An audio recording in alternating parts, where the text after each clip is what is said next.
Hello friends, welcome to my channel excellent coaching. Block 2 पढ़ रहे हैं हम लोग। उसका यूनिट 1 खत्म हो चुका है, यूनिट 2 स्टार्ट करेंगे। मिडिल चाइल्डहुड के ऊपर है। तो मिडिल चाइल्डहुड में हमने यूनिट 1 में फिजिकल और मोटर डेवलपमेंट कवर की थी। अब मिडिल चाइल्डहुड की कॉग्निटिव, सोशल, इमोशनल और मॉरल डेवलपमेंट इस यूनिट में कवर होगी। तो इसमें हम लोग पहले कॉग्निटिव डेवलपमेंट पढ़ेंगे। उसमें पियाजे की जो थ्योरी है उसके अंदर ये 4-5 चीज़ें आ जाती हैं। Decentration, conservation, egocentrism, logical reasoning, ये पियाजे की थ्योरी में कवर होगा सारा आपका। कॉन्सेप्ट फॉर्मेशन आ जाता है कॉग्निटिव डेवलपमेंट में। लैंग्वेज डेवलपमेंट आ जाएगी। उसके बाद सोशल डेवलपमेंट आएगी। सोशल डेवलपमेंट के अंदर किस तरीके से मिडिल चाइल्डहुड में बच्चे के पेयर ग्रुप बनते हैं, सेल्फ एस्टीम डेवलप होती है। फिर मॉरल डेवलपमेंट के अंदर पियाजे के अलावा कोलबर्ग की भी थ्योरी है मॉरल डेवलपमेंट की, जो बहुत इंपॉर्टेंट है, जो कि हम इस चैप्टर में पढ़ेंगे। और लास्ट में आती है इमोशनल डेवलपमेंट। इंट्रोडक्शन में इन्होंने ये बताया हुआ है कि जनरली मिडिल चाइल्डहुड में क्या होता है कि कॉग्निटिव, सोशल, इमोशनल, मॉरल, ये चारों ही चीज़ें बहुत जल्दी डेवलप होना शुरू कर जाती है। ठीक है। और इसमें क्या है कि बच्चे स्कूल में जाना शुरू करते हैं, इसलिए इनकी इतनी सारी डेवलपमेंट जो है वो होनी शुरू हो जाती है, क्योंकि नए लोगों से मिलते हैं स्कूल में, नई चीज़ें सीखते हैं। तो कॉग्निटिवली भी डेवलप होते हैं, सोशली भी डेवलप होते हैं, इमोशनली भी डेवलप होते हैं। वैसे तो इस पीरियड को हम लेटेंसी पीरियड बोलते हैं। क्यों? क्योंकि ये इतना जैसे अगर हम अर्ली चाइल्डहुड से कंपेयर करें, अर्ली चाइल्डहुड के पहले का पीरियड ले लें और एडोलोसेंट ले लें, ये उसके बीच में आता है, ये वाला मिडिल चाइल्डहुड। वो दोनों पीरियड जो होते हैं उसमें बहुत चेंजेस होते हैं बॉडी के अंदर। पर इस पीरियड में क्या है कि चेंजेस हो रहे हैं लेकिन कॉग्निटिवली ज़्यादा हो रहे हैं। आपको वैसे नहीं दिखेंगे, बच्चे में फिजिकली इतना चेंज नहीं दिखेगा जितना उसकी कॉग्निटिव ग्रोथ में या उसकी कॉग्निटिव डेवलपमेंट, उसकी इमोशनल डेवलपमेंट में दिखेगा। तो लेटेंसी पीरियड भी बोला जाता है। लेटेंसी का मतलब आपको सामने से नज़र नहीं आ रहा है क्या डेवलपमेंट हो रही है, लेकिन अंदर अंदर वो काफ़ी डेवलप हो रहा है, इमोशनली डेवलप हो रहा है, सोशली डेवलप हो रहा है। इसमें ऑब्जेक्टिव हमारे क्या रहेंगे कि पियाजे की जो स्टेज है हमारी मिडिल चाइल्डहुड वाली, कॉन्क्रीट ऑपरेशनल वाली, उसके ऊपर ध्यान देंगे। फिर सोशल डेवलपमेंट पढ़ेंगे, इमोशनल मैच्योरिटी पढ़ेंगे, और कोलबर्ग की जो मॉरल डेवलपमेंट थ्योरी है। कॉग्निटिव डेवलपमेंट में यहाँ पे इन्होंने बोला हुआ है कि 5 से 7 साल की एज के बीच में जो थॉट प्रोसेस होता है वो बहुत ज़्यादा चेंज होता है बच्चों का। पहले जो थी अर्ली चाइल्डहुड, उसको पियाजे ने प्री ऑपरेशनल टर्म दिया था, प्री ऑपरेशनल। लेकिन अब जो ये स्टेज आ जाती है इसको हम बोलते हैं कॉन्क्रीट ऑपरेशनल, एडोलोसेंट से पहले वाली concrete operational. Okay. So it is the time during which child makes a cognitive transition from pre-operational to the stage of concrete operational और from induction to logic। तो क्योंकि प्री ऑपरेशनल में वो बच्चा जो होता है वो इतना ज़्यादा एक्टिविटीज़ नहीं कर पाता होता है जितना एक बच्चा जो मिडिल चाइल्डहुड में कर लेता है। तो इसको कॉन्क्रीट ऑपरेशनल बोलेंगे। कॉन्क्रीट चीज़ें हैंडल कर लेता है और लॉजिकली थोड़ा बहुत सोचना शुरू कर देता है, थिंकिंग में चेंजेस आते हैं, थॉट प्रोसेस में चेंजेस आते हैं। फिर in the middle ages the child was assigned adult status at age 7। ये कह रहे हैं कि मिडल एजेस मतलब बहुत सालों पहले, जिसको हम मिडिल एजेस बोलते हैं, बच्चों को 7 साल में एक एडल्ट का स्टेटस ही दे दिया जाता था, क्योंकि वो इतने समझदार होने लगते थे उस टाइम पे, तो उनको एडल्ट का स्टेटस दे दिया जाता था। और क्या क्या चेंजेस इसमें हम देखते हैं। अब इस कॉग्निटिवली क्या चेंजेस आते हैं इस एज में। पियाजे की जो कॉग्निटिव स्टेजेस हैं उसमें से इस स्टेज का नाम है कॉन्क्रीट ऑपरेशनल। पहली थी सेंसरी मोटर, दूसरी प्री ऑपरेशनल। सेंसरी मोटर कौन सी थी? इन्फेंसी वाली, 0 to 2 ईयर्स। प्री ऑपरेशनल थी 2 to 6 या 7 ईयर्स, जो जिसको हमने अर्ली चाइल्डहुड बोला था। ये कॉन्क्रीट ऑपरेशनल है मिडिल चाइल्डहुड वाली। तो लॉजिकली सोचने की एबिलिटी बढ़ जाती है, कॉन्क्रीट और रियल वर्ल्ड के इवेंट्स को समझना शुरू कर देते हैं, कॉन्क्रीट लॉजिक बिकम्स पॉसिबल। तो लॉजिक के ऊपर बहुत ज़्यादा फोकस है कि लॉजिक बहुत बेटर हो जाता है, पहले से लॉजिकली सोचना शुरू कर देते हैं। Mental actions that can be combined with one another to solve problems.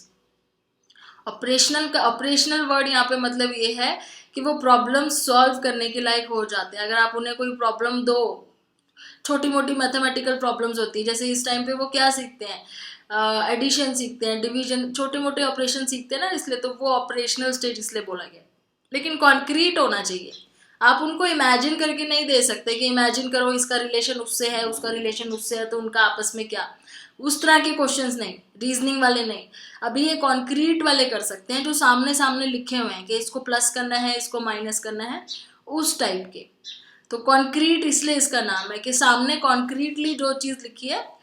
Abstract concept difficult होते हैं अभी भी इसमें, जो कि मैंने आपको बताया जैसे रीजनिंग के क्वेश्चंस होते हैं जनरली हमारे एब्स्ट्रैक्ट होते हैं, वो वाले कॉन्सेप्ट थोड़े से अभी भी मुश्किल होते हैं जो नेक्स्ट स्टेज में डेवलप होंगे, एडोलेसेंट स्टेज में।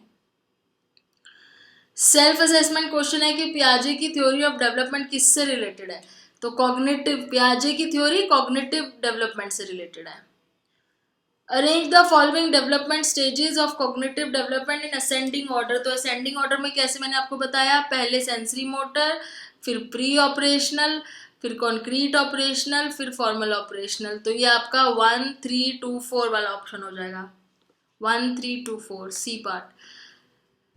नेक्स्ट क्वेश्चन है assertion, concrete operation is the ability to think logically about concrete events.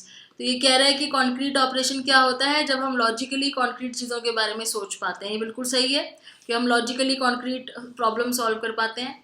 Reason क्या है, the concrete operations are the operations are concrete in the sense they are limited to concrete objects. तो ये भी बिल्कुल ठीक है कि जो कॉन्क्रीट का मतलब ये है कि वो कॉन्क्रीट एंड ऑब्जेक्ट से रिलेटेड है, मतलब जो चीज़ें सामने नज़र आ रही हैं, एब्स्ट्रैक्ट नहीं है। तो इसमें आपका both A and R true हो जाएगा। नेक्स्ट आते हैं, अब डिसेंट्रेशन क्या चीज़ है, कॉग्निटिव एबिलिटी है। पियाजे के अकॉर्डिंग जो डिसेंट्रेशन एबिलिटी है जो पहले बच्चे में नहीं थी, वो यहाँ पे डेवलप हो जाती है। ये कॉग्निटिव फंक्शन है एक हमारा decentration. One of the most significant operation mastered by school age child is decentration. जब वो अर्ली चाइल्डहुड में था बच्चा तो ये डिसेंट्रेशन एबिलिटी उसके अंदर नहीं थी, अब वो डिसेंट्रेशन कर सकता है। इसका एग्जाम्पल भी दिया होगा इन्होंने, नहीं तो मैं आपको अभी दे के समझाऊंगी। The concrete operational child organizes the world into hierarchies. In hierarchies a given thing can fall on more than one dimension. जैसे एग्जाम्पल यहाँ दिया हुआ है, ठीक है, एग्जाम्पल देख लेते हैं। The picture of 7 people in a group, 2 adults 5 children is shown to a 4-year-old। अब 4-year-old मतलब अर्ली चाइल्डहुड हो गया और 9-year-old मतलब मिडिल चाइल्डहुड हो गया। तो एक पिक्चर दिखाई कि दो अलग अलग ग्रुप, एज ग्रुप के बच्चों को। उसमें क्या था, एक ग्रुप था 7 लोगों का जिसमें 2 एडल्ट थे, 5 बच्चे थे, 2 एडल्ट 5 बच्चे थे। ये फोटो थी जो 4 साल के बच्चों को दिखाई, 9 साल के बच्चों को दिखाई। आर देयर मोर चिल्ड्रन और more people to this question. उनसे क्वेश्चन बहुत ट्रिकी पूछा। देखो उनसे पूछा गया कि क्या इस फोटो में ज़्यादा बच्चे हैं कि ज़्यादा लोग हैं। क्वेश्चन आप समझ रहे हो, ये कैसे पूछा कि बच्चे ज़्यादा है या लोग ज़्यादा हैं। तो 4 साल के बच्चे ने क्या बोला, 4-year-old will say more children. 4 साल के बच्चे ने बोला इसमें बच्चे ज़्यादा हैं। और most 9-year-old will say most more people. और जो 9 साल का बच्चा है वो एक यूजुअल जवाब देगा जो हम बोलेंगे कि लोग हैं, क्योंकि सब लोग पीपल ही हैं तो सब लोग हैं ऑब्वियसली। There are 2 dimension. अब इस क्वेश्चन में क्या था, पीपल वर्सेस नॉन पीपल, तो चिल्ड्रन वर्सेस एडल्ट। तो एक तो ये था कि बच्चे ज़्यादा हैं, एडल्ट ज़्यादा हैं, ये होना चाहिए था, या फिर पीपल ज़्यादा हैं या नॉन पीपल ज़्यादा हैं। The 4-year-old being pre-operational can focus only on one dimension at a time। तो जो छोटा बच्चा था क्योंकि वो एक ही जगह पे फोकस कर सकता है, वो अपने फोकस को एक जगह से ज़्यादा नहीं ले जा सकता, जिसको हम डिसेंट्रेशन कहते हैं, जो ये पहले नहीं कर पाते। तो एक ही जगह उसने फोकस किया है कि बच्चों के बारे में पूछा है तो उसने बोला बच्चे ज़्यादा हैं, ठीक है। 9-year-old ने क्या था, वो बच्चों के ऊपर भी ध्यान दिया, उसने बच्चे और एडल्ट दो कैटेगरीज पे ध्यान दिया, फिर उसने पीपल के ऊपर ध्यान दिया। तो 9-year-old जो था वो डिसेंट्रेशन कर पा रहा था, वो 2-3 चीज़ों पे ध्यान दे पा रहा था इंस्टेड ऑफ कि एक ही चीज़ पे फोकस है। तो उसने करेक्ट आंसर दिया कि ऑब्वियसली लोग हैं इसमें सारे। तो these older children answered correctly because their flexible operations allow them to think in terms of hierarchy. तो वो हायरार्की बना पाया कि सब लोग हैं, लोगों के अंदर ही तो आते हैं चिल्ड्रन और एडल्ट, तो हम लोग बोलेंगे। तो इस तरीके से इन्होंने एग्जाम्पल दिया कि कैसे डिसेंट्रेशन एबिलिटी पहले नहीं थी और बाद में वो हो जाती है, डेवलप हो जाती है।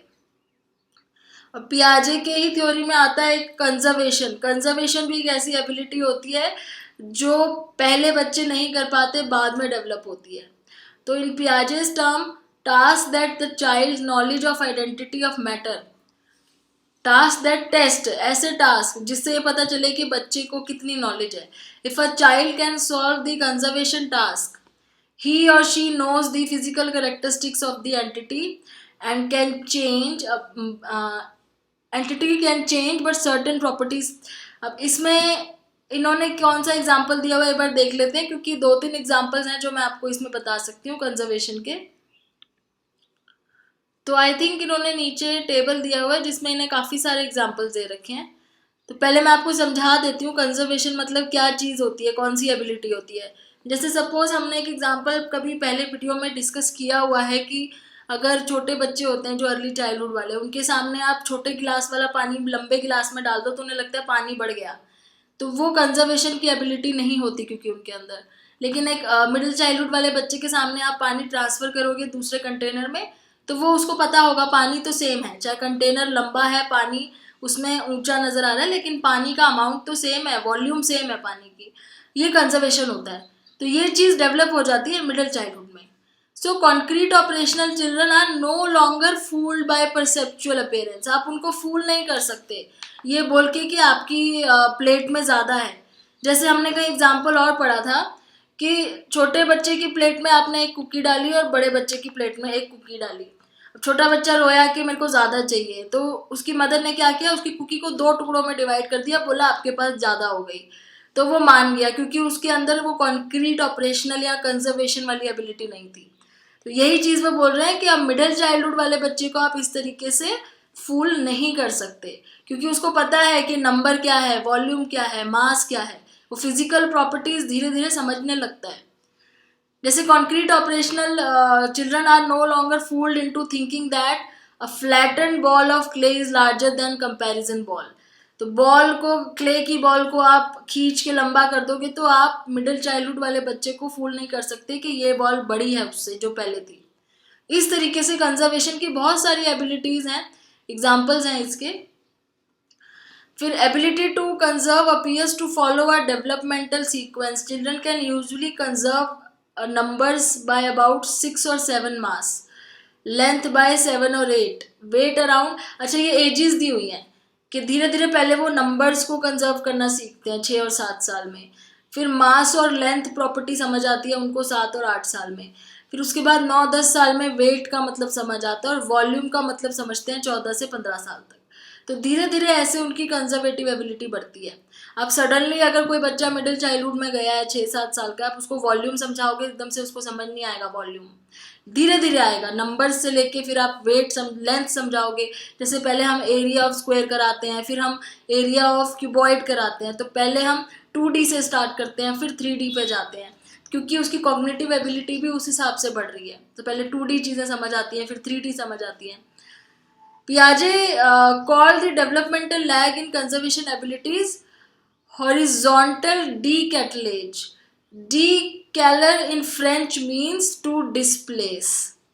तो पियाजे ने ये कंजर्वेशन एबिलिटीज को बोला है हॉरिजॉन्टल डीकैलेज।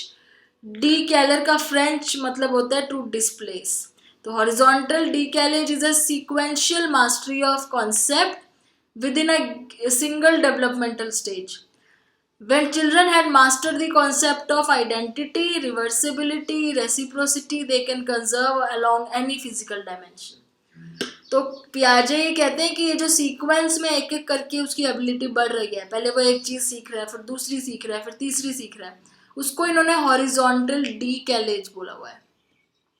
तो पहले आइडेंटिटी समझ में आती है, identity notion that if form changes but nothing has been added और टेकन अवे। तो आइडेंटिटी क्या समझ में आती है कि एक छोटे गिलास में पानी था, वो एक पतले गिलास में अगर डाल दिया तो वो पानी ज़्यादा नहीं हुआ, खाली वो ऊंचा हो गया, तो ये हो गई आइडेंटिटी। ये तो आइडेंटिटी समझ में आ रही है कि फॉर्म चेंज होने से प्रॉपर्टी चेंज नहीं हुई। रिवर्सिबिलिटी कैसे समझ में आ रही है? The notion that something which has been change can be return to is original state. Reversibility समझ में आ रही है कि अगर क्ले की बॉल को खींच के लंबा कर दिया है तो वो वापस से दोबारा ऐसी हो सकती है। यहाँ पानी अगर इसमें डल गया है तो वो वापस इसमें आ सकता है। Reversibility. Reciprocity, if the mass remains constant, change in one dimension necessitate a change in another. For instance, if an object is flattened, it will become wider and become thinner. कि रेसिप्रोसिटी मतलब अगर किसी का mass same है, जैसे इसमें mass same है, सिर्फ डायमेंशन चेंज हुई है, तो डायमेंशन चेंज करने से ज़रूर नहीं है कि मास में चेंजेस आ जाए। ठीक है, तो ये 3 कॉन्सेप्ट जो बारी बारी डेवलप होते हैं, इसको पियाजे कहते हैं हॉरिजॉन्टल डिकेलेज। नीचे जो टेबल दिया हुआ है वो डिफरेंट टाइप्स ऑफ कंजर्वेशन समझाई हुई है। जैसे नंबर की हम बात कर रहे थे कि सबसे पहले उसको नंबर वाली चीज़ समझ आती है बच्चे को। तो नंबर में क्या समझ आता है? Number of elements in a collection, कि कलेक्शन में कितने नंबर, कितने एलिमेंट्स हैं। रीअरेंजिंग और डिसलोकेटिंग एलिमेंट्स, आप जैसे उनको खूब सारे क्रेयॉन्स रख के दे दो, उन्हें बोलो कि इसको रेनबो कलर्स में अरेंज करो, विबग्योर जो होता है, violet, indigo, blue, green, yellow, orange, red, इस तरीके से अरेंज करो, तो वो नंबर्स को नंबर के अकॉर्डिंग अरेंज कर सकता है। Which line has more marble, अगर आपको ये आपने एग्जाम्पल कभी सुना हुआ है तो इस तरीके से मार्बल्स रखे हुए थे, तो 4 मार्बल्स थे दोनों लाइंस में, लेकिन एक लाइन में मार्बल थोड़ा दूर रखे थे, एक में पास रखे थे। छोटे बच्चे से पूछा किस में मार्बल ज़्यादा है, तो छोटे बच्चे ने बोला इस लाइन में ज़्यादा है, क्योंकि उसने सिर्फ ये ध्यान दिया कि ये ज़्यादा फैला हुआ है, ये नहीं दिया कि हाँ बीच में स्पेस है। लेकिन अब क्योंकि नंबर का कंजर्वेशन समझ में आने लगा है मिडिल चाइल्डहुड में, तो बच्चा देख सकता है कि इसमें भी 4 हैं, इसमें भी 4 हैं, दोनों बराबर हैं। ठीक है, तो यही एग्जाम्पल यहाँ पे इन्होंने दिया हुआ है। कौन सी साल में समझ आ जाता है? 6 से 7 साल में। फिर सब्सटेंस का, amount of malleable substance altering its shape, कि वही है क्ले वाला एग्जाम्पल कि 2 क्ले के पीसीज हैं सेम, और इसमें से एक को आपने खींच के लंबा कर दिया, तो छोटे बच्चे अर्ली चाइल्डहुड वाले बोलेंगे ये बड़ी हो गई, इसमें ज़्यादा क्ले है, जबकि इस एज के बच्चे बोलेंगे दोनों बराबर हैं, खाली उसकी शेप ही तो चेंज हुई है। तो ये कब समझ में आता है? 7 से 8 साल में, जिसको इन्होंने नाम दिया हुआ है सब्सटेंस कंजर्वेशन। फिर आता है length conservation. 2 sticks of the same length, move 1 stick over. अब 2 स्टिक्स रखी हुई हैं, सेम लेंथ की हैं बराबर, लेकिन एक स्टिक को आपने थोड़ा ऊंचा रख दिया, तो छोटे बच्चे बोलेंगे ये वाली बड़ी है, लेकिन इस टाइम पे बच्चा बोलेगा दोनों सेम है, खाली ऊपर नीचे रखी हुई हैं। तो ये लेंथ की एबिलिटी कब आ जाती है? 7 से 8 साल में। एरिया की, the 2 identical pieces of cardboard with same number of blocks, rearranging the blocks on one cardboard, do the 2 pieces of cardboard have same amount or open space? तो अगर कार्डबोर्ड है कोई, उसमें ब्लॉक्स रखे हुए हैं, 2 सिमिलर कार्डबोर्ड हैं जिसमें सेम टाइप के ब्लॉक्स हैं, लेकिन एक में आपने ब्लॉक्स जो है ज़्यादा दूर दूर रख दिए और एक में आपने ब्लॉक्स पास पास रख दिए, तो छोटा बच्चा बोलेगा कि इसमें ब्लॉक्स जो है वो ज़्यादा हैं, ये बड़ा है। लेकिन इस टाइम पे जो बच्चा होता है 8 से 9 साल का, इसको एरिया कंजर्वेशन समझ में आने लगता है, तो उसको पता है कि सिर्फ स्पेस ज़्यादा है ब्लॉक्स के बीच में, एरिया बढ़ नहीं गया है, एरिया उतना ही है। फिर वेट की बात आती है, अगर वेट ऑफ एन ऑब्जेक्ट, तो वेट में कैसे कंजर्वेशन समझ में आ जाती है? ऑल्टरिंग स्पेस, स्पेस ऑल्टर करने से। विच ऑब्जेक्ट वेज मोर, किस ऑब्जेक्ट का वेट ज़्यादा है? Pre conserving child will say vertical shape weighs more, conserving child will say both weighs same. तो ये कह रहे हैं कि अगर आप इस तरीके से एक चीज़ आपने रखी हुई है, एक चीज़ इस तरीके से रखी हुई है, एक वर्टिकल, सॉरी मैं थोड़ा सा स्लांट बना रही हूँ यहाँ पे, जबकि ये वर्टिकल हॉरिजॉन्टल की बात हो रही है, तो मैं इसको थोड़ा सा ठीक बना देती हूँ। अर्ली चाइल्डहुड में बच्चा है जो उसमें कंजर्वेशन नहीं होती, उसको इस तरीके से दिखाओगे आप, ये दोनों बराबर हैं, ठीक है, लेकिन एक लेटा हुआ है, एक ब्लॉक ऐसे खड़ा है, तो वो बोलेगा ये वाला जो है भारी है। लेकिन मिडिल चाइल्डहुड वाला जिसके अंदर वेट कंजर्वेशन आ जाएगी, उसको पता है दोनों सेम है, खाली एक हॉरिजॉन्टली है और एक वर्टिकली है। तो ये 9 से 10 साल में समझ आ जाता है। फिर आती है volume. 2 identical balls of clay in 2 identical glasses, अब ये यहाँ पे इसकी फिगर जो है वो एक्चुअली यहाँ पे पहुँच गई है गलती से, हो सकता है प्रिंटिंग मिस्टेक हो।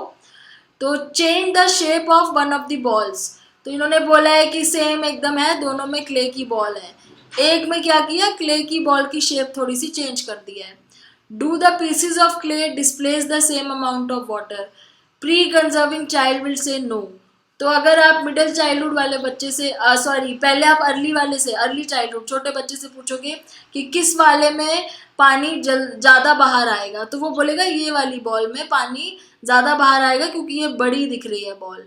जबकि एक मिडिल चाइल्डहुड का बच्चा जिसके अंदर वॉल्यूम कंजर्वेशन डेवलप हो चुकी है, उसको पता है बॉल तो सेम है, वॉल्यूम सेम है, खाली शेप चेंज की है, तो वो बोलेगा दोनों बराबर है। तो ये कब समझ में आने लगता है, 14 से 15 साल की एज में। तो ये कंजर्वेशन एबिलिटी कॉग्निटिवली डेवलप हो जाती है।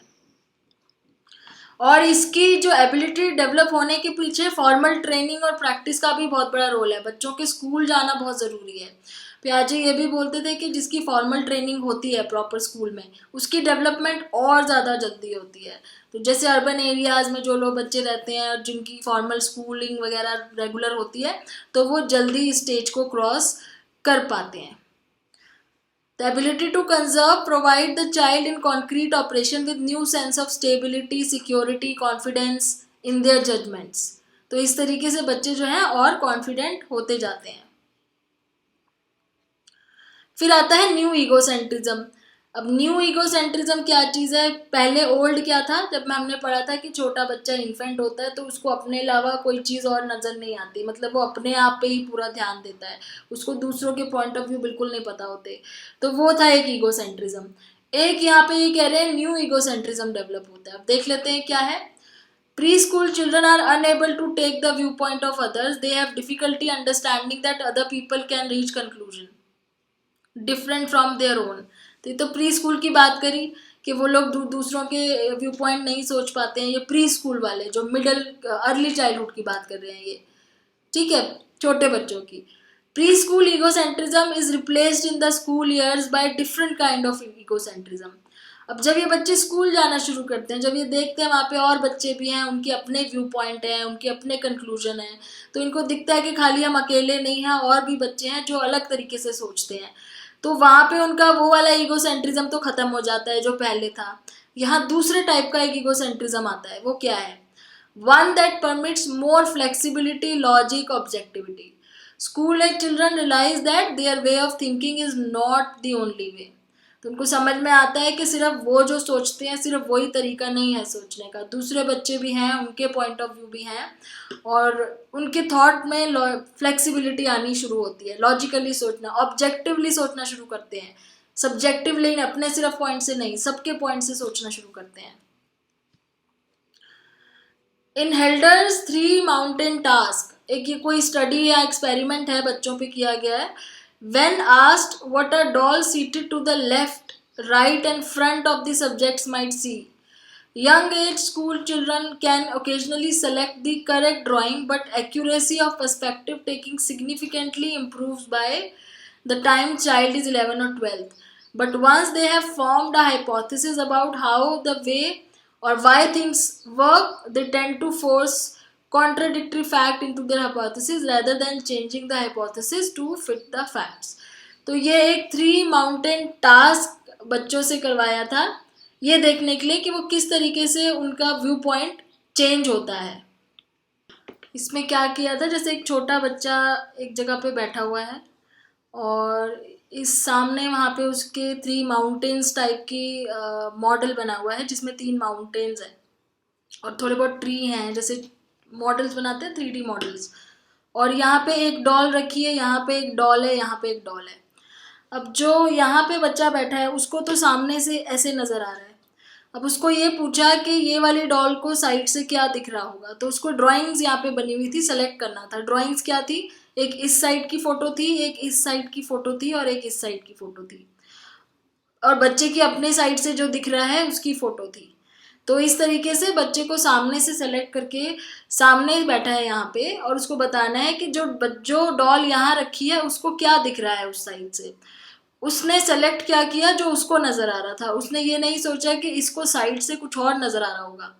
फिर ऐसे ही पूछा कि इधर जो डॉल बैठी है इसको किस तरीके से दिख रहा होगा, तो भी उस बच्चे ने वही फोटो सेलेक्ट की जैसे उसको दिख रहा है। तो इससे ये पता चला कि जो अर्ली चाइल्डहुड के बच्चे हैं उनको जो चीज़ नज़र आती है वो सोचते हैं सबको वही चीज़ नज़र आ रही है। तो ये तो ईगोसेंट्रिज्म था पहले वाला। अब क्या हुआ, मिडिल चाइल्डहुड में जब ईगोसेंट्रिज्म कम हो गया, जब उनको समझ में आने लगा कि दूसरे लोगों का अपना पर्सपेक्टिव है।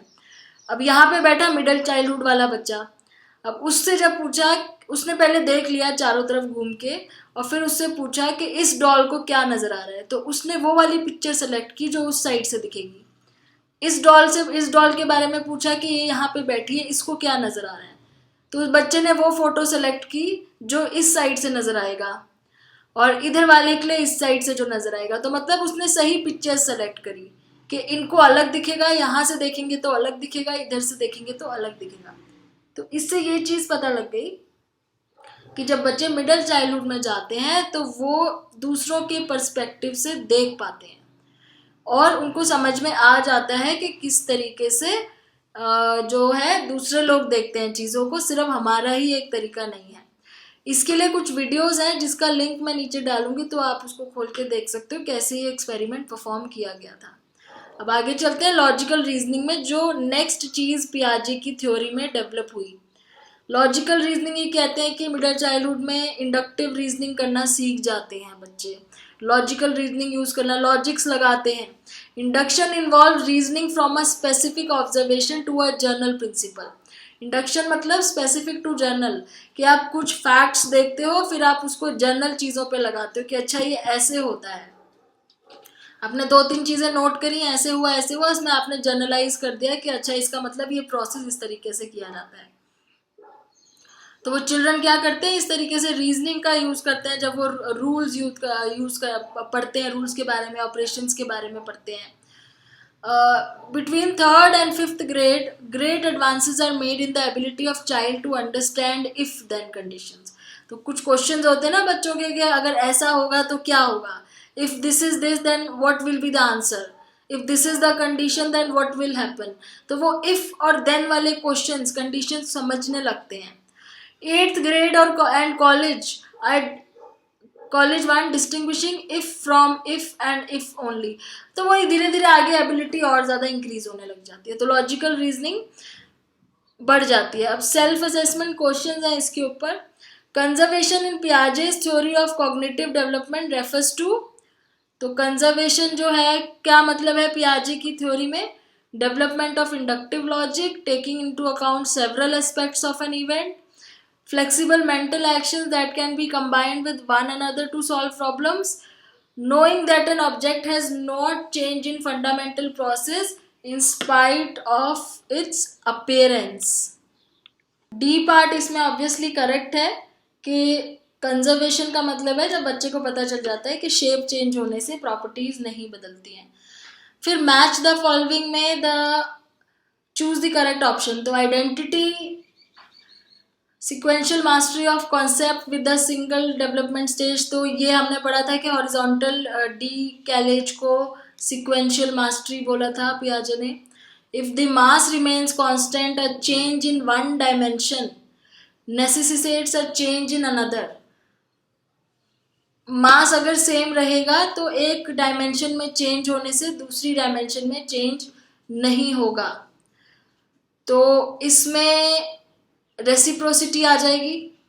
If something has been change it can be return to its original stage, तो ये रिवर्सिबिलिटी आ जाती है रिवर्सिंग वाले में।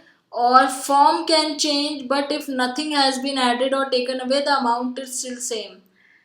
तो इसके हिसाब से आपका जो ऑप्शन यहाँ बन रहा है वो है, अगर हम इसको फर्स्ट मान के चलते हैं तो पहले आपका आइडेंटिटी के आगे आएगा 4, तो 4 वाला ऑप्शन है।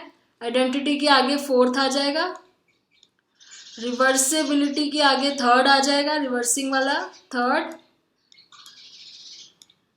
तो 4th 3rd ये ऑप्शन है आपका। हॉरिजॉन्टल डीकैलेज के आगे 1 आ जाएगा, तो 4 3 1 और लास्ट में इधर 2 आ जाएगा, तो ये ऑप्शन आपका ठीक है। फिर pick out the incorrect statement about concrete operational thought. Incorrect statement बतानी है कॉन्क्रीट ऑपरेशन की। Children at this stage can understand reversibility and transformation, बिल्कुल ठीक है। Can take viewpoint of others भी ठीक है। Can rely more on what they know rather than what they can see, ये भी ठीक है। ये तीनों ठीक है, करेक्ट है। यही इनकरेक्ट है क्योंकि हमने अभी पढ़ा डिडक्टिव रीजनिंग नहीं, इंडक्टिव रीजनिंग करते हैं। स्पेसिफिक टू जनरल, स्पेसिफिक चीजें देखते हैं क्योंकि कॉन्क्रीट है ना, कॉन्क्रीट चीजें देखते हैं फिर जनरलाइज करते हैं। डिडक्टिव में उल्टा होता है कि जनरल चीजों से एक स्पेसिफिक फैक्ट निकालना। लास्ट है studies found that conservation for different physical properties develop sequentially, arrange the following in the order. तो हमने ऊपर एक ऑर्डर देखा था, पहले नंबर से स्टार्ट होता है तो सेकंड नंबर पहले आएगा। नंबर के बाद कौन सा ऑर्डर हमने पढ़ा था इसमें, नंबर के बाद आता है मास एंड लेंथ, फिर उसके बाद आता है वेट और लास्ट में वॉल्यूम। तो पहले ये आता है, फिर mass and second, third, fourth और फर्स्ट। तो आपका बी ऑप्शन करेक्ट है। तो ये सीक्वेंस होती है जिस तरीके से डेवलप होती हैं concrete cognitive abilities. Concept formation में क्या है, तो by the age of 6 or 7, children's understanding of one-to-one correspondence is complete. For example, school-age children realize that 6 remains 6 whether it is represented as okay तो बहुत easy चीज बोल रहे हैं कि अगर 5 + 1 लिखा है तो भी 6 होता है, 9 - 3 लिखा है तो भी 6 होता है। तो एक स्कूल एज बच्चे को ये कॉन्सेप्ट क्लियर हो जाता है कि किसी भी तरीके से लिखो वो 6 ही बनेगा। टाइम में क्या बता रहे हैं, until age 8 children have difficulty placing events in their appropriate time sequence. अच्छा तो 8 साल की एज के बाद ही बच्चों को क्लियर समझ में आता है मिनट्स, आवर्स और ईयर्स का, क्या चीज़ बड़ी है क्या छोटी है। सबसे छोटे मिनट्स, सेकंड्स, फिर मिनट्स, फिर आवर्स, फिर ईयर्स। तो टाइम 8 साल तक करेक्टली उनको समझ में आने लगता है, उसके बाद क्लियर हो जाता है। पास्ट और फ्यूचर भी समझ में आता है। स्पेशल ऑपरेशंस में क्या बताया है कि children have difficulty understanding distance before they reach school age because they don't comprehend the basic unit of measurement। तो जब तक वो स्कूल नहीं जाते, घर से बाहर नहीं जाते हैं, तो स्कूल एज से पहले उनको ये सब चीज़ें नहीं पता होती। डिस्टेंस क्या होता है, माइल्स, फीट, किलोमीटर का क्या मतलब है। जैसे वो बाहर निकलना शुरू करते हैं, स्कूल एज में एंटर करते हैं, स्कूल जाना शुरू करते हैं, तो उनको समझ में आता है कि डिस्टेंस नाम की चीज़ होती है, उसमें किलोमीटर होता है, माइल्स होते हैं और मैप होता है। मैप में इस तरीके से स्पेसेस होती हैं, तो इस तरीके से उनको स्कूल एज में धीरे धीरे समझ में आने लगता है। स्पेशल जिसको बोलते हैं, स्पेशल इंटेलिजेंस। क्लासिफिकेशन भी समझ में आने लगती है। स्कूल में जाते हैं तो बहुत सारी डिफरेंट टाइप की हायरार्कीज पढ़ते हैं, साइंस पढ़ते हैं, उसमें क्लासिफिकेशंस पढ़ते हैं अलग अलग टाइप की। मल्टीप्लिकेशन समझ में आने लगती है। कॉन्क्रीट ऑपरेशन जैसे रूल्स होते हैं मैथ्स के, साइंस के, ये सारी चीज़ें समझ में, शेप्स के बारे में समझते हैं, कलर्स के बारे में समझना शुरू कर देते हैं। सीरिएशन समझ में आती है कि सीरीज में कैसे लगानी है चीज़ें, सीक्वेंस में कैसे लगानी है, वेट के अकॉर्डिंग, साइज के अकॉर्डिंग। जैसे जैसे असेंबली में खड़े होते हैं तो उनको बोला जाता है हाइट के अकॉर्डिंग खड़े होना है, तो वो सीक्वेंस समझ में आती है, तो सीरिएशन बोलते हैं उसको। फिर ये टॉपिक एक कर लेते हैं अभी इस वीडियो में, फिर इस वीडियो को एंड कर देंगे, नहीं तो बहुत लंबी हो जाएगी। तो लैंग्वेज डेवलपमेंट अगली वीडियो में बात करेंगे। तो यहाँ पे देख लेते हैं इंफॉर्मेशन प्रोसेसिंग अप्रोच में क्या कह रहे हैं। Information processing theory suggest that concrete logic is a result of improved attention, perception, memory। तो इंफॉर्मेशन प्रोसेसिंग थ्योरिस्ट हैं जो, वो ये कहते हैं कि ये सारी एबिलिटी जो पियाजे बोल रहे हैं ये क्यों डेवलप होती है, क्योंकि उनकी अटेंशन, परसेप्शन और मेमोरी और प्रॉब्लम सॉल्विंग स्किल डेवलप हो जाती है। अटेंशन डेवलप हो जाती है, फोकस कर पाते हैं चीज़ों पे। वो जो डिसेंट्रेशन वाली एबिलिटी डेवलप होती है वो किस लिए होती है, क्योंकि एक से ज़्यादा चीज़ों पे फोकस कर पाते हैं एक साथ। अटेंशन और इंक्रीज हो जाती है, इसलिए ये सब कर पाते हैं। परसेप्शन इंक्रीज हो जाती है, दूसरे की परसेप्शन से सोच सकते हैं, अपने सेंसरी इंफॉर्मेशन को ज़्यादा बेटर वो कर सकते हैं, समझ सकते हैं कि अपनी साइड से देख रहे हैं तो कैसा दिखेगा, दूसरी साइड से कैसा दिखेगा, इसलिए उनको परसेप्शन दूसरों की भी समझ में आने लगती है। फिर मेमोरी कैपेसिटी इंक्रीज हो जाती है। मेमोरी मतलब याद रख पाते हैं अपने जितने रूल्स हैं, टेबल्स हैं, कलर के नाम हैं, ये सब चीज़ें याद कर पाते हैं, रिहर्स कर करके याद करना शुरू करते हैं, तो मेमोरी इंक्रीज होती है। इसलिए उनकी ये सारी चीज़ें जो है डेवलप हो जाती हैं। Meta memory, awareness of memory develop during school years. Even ये चीज़ भी पता चल जाती है कि हमारे अंदर एक मेमोरी जैसी चीज़ है जिसको हम बार बार रिवाइज करेंगे तो वो इम्प्रूव होगी। तो मेमोरी के बारे में भी कॉन्सेप्ट डेवलप होना शुरू हो जाता है। तो ये सारी कॉग्निटिव डेवलपमेंट थी जो हमने मिडिल चाइल्डहुड के बच्चे की पढ़ी है। नेक्स्ट वीडियो से हम लैंग्वेज डेवलपमेंट स्टार्ट करेंगे। Thanks for watching.